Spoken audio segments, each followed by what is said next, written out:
All right, so here's the front spinner components, and you can see that I pulled this apart. I glued some things together, but it's just like a fuselage piece. There's the tab that will glue everything together, and then the little saw teeth are added and glued to that piece. And the only other weird thing is you poke holes. I did it with a punch where the propellers are going to go. So there's 3 holes. That piece is a piece that's a back plate. It's going to fit in the back just like a fuselage former would do. And the slightly smaller one does the same thing, gets some strength, but it fits right there under those teeth. And then the piece de resistance is this part. That's the tip, and you can see it's the petal structure. All those little pieces cut out where I'm flipping my finger there are all necessary to make the right shape. So first I curled the base. This is exactly the same process that you go through with a fuselage former. You get it lined up, make sure it fits, add a little glue, put it together, and clamp it. And that's the first step. So it's really no different than making a fuselage former and putting skin on it. You get it to tack and glue. Just make sure it's lined up. Don't have it overlap. Make sure it's even. And once you got it so it's not moving, then I come in here and I clip it, squeeze it with my tweezers to make the glue set and grab. And there you go. There's the basic piece. To make sure it was in there and rounded, I just kind of rolled where the big fat tab is a little bit. Now you basically are test fitting this until you get it right. So that's going to go in that end. And at first it's a little big, and so you just start sanding. And with an emery board or sandpaper, you could chuck it into a Dremel tool or something, or a drill, and do it that way. Now there I'm showing you that I'm trying to sand it at an angle. It'll make it easier to fit in if that piece is angled a little bit. But you just keep sanding and fitting and sanding and fitting. I've done it with a Dremel before, but I'm always afraid I'm going to go too far too fast, so I tend to do these by hand. Anyway, you keep playing with this until it's just right. And once you got it so that it fits, you're good. And those petals don't matter because they have to be squished down anyway, I find. Have to be folded back to put in that next former. This is just me making sure it fits. And there it looks like it's going to fit pretty nicely. Nice tight fit. A little glue in there, it'll go together. So there, I've pushed the little petals back. And now I'm working on the front piece. Now the front piece, I cut out this center piece. It says it's supposed to be, and I thought, oh, who cares? And I'm really not sure if it needs to be.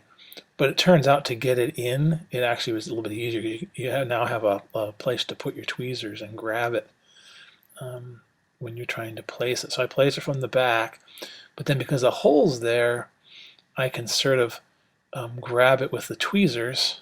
I think I show you here, and make it so that it goes where it's supposed to fit. You can sort of wrestle it in place. And once I know it's going to work, I add my glue where it's going to go, which is just underneath where those pieces are, the saw teeth, and just make sure that it goes in place. Tap it down a little bit from behind to make sure that it's in the right, that it's down as far as it'll go, and even though maybe I don't show it, I did use the tweezers a little bit to hold it in place there with that opening to be able to grab it and make sure it's right. Then when it's all ready, I just put those teeth back up. That's where the front of the spinner is going to go. Then the back has already been fitted and tested. So I go ahead and glue that and put that into a press fit. Fits real nice, fits flush. There I have a little piece that was hung up, so I just take my knife and carefully open it. No harm done. And push it down on the flat board a little bit, just to sort of squish it down into place. And that base part of the spinner is done. So that was the easy part. And the artistry comes next. And what I'll be showing you is how I do it. It doesn't mean it's the only way. In fact, some people use a jig that wraps around this and twists it in order to make these petals come together. I'll have to show you a picture of people who really know how to do it, though. It's amazing. I mean, I end up sanding and things. That's I think it's called a dabber. I have a whole set of those, and they're different sizes. And I just start rolling them where those petals are going to go together. And as you roll and push, those petals automatically start to come together. And it's surprising how well they do come together. And what you'll see over this next few moments of frame is using different sizes of those little dabs, those little round metal pieces, and working them into the paper. Once I got that one started, then I use the back of my paintbrush and I roll that piece so that you can then put the back edges together. And you just do it like any of the other pieces that we've done.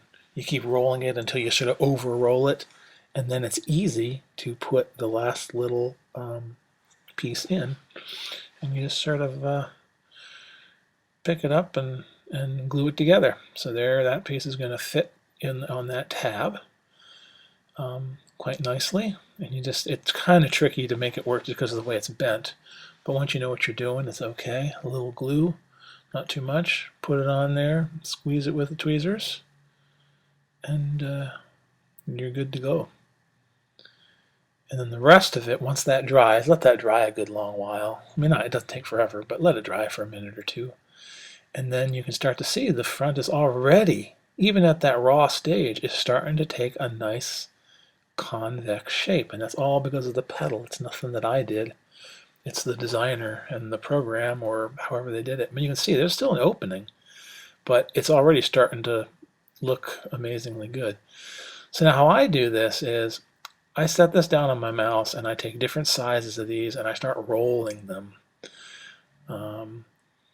You can see that basically I'm just going back and grabbing the next smaller one, and I kind of put it in and roll it around. I either push down on the piece or I kind of roll it in a circular fashion. And I'm just trying to incrementally make the paper, tease it into a shape where it's going to be very close. And even if they're not touching perfectly, they're close. And that, for instance, is already getting better. It's amazing if you very carefully cut them. That's the key. You very carefully cut things, and even if you could even sand them a little bit and make them a little thinner. I didn't do that in this case, but it works pretty well. And here I'm testing it to see how much more I need to do. And at this point now, see, I'm pushing down and kind of on the edges and not rolling it anymore. You can see I'm going from the outside into the diameter, into the center. And as I do that, that's making those pieces of paper curl ever so slightly more. And that little hole, I hope it comes out in this video, it gets smaller and smaller and smaller.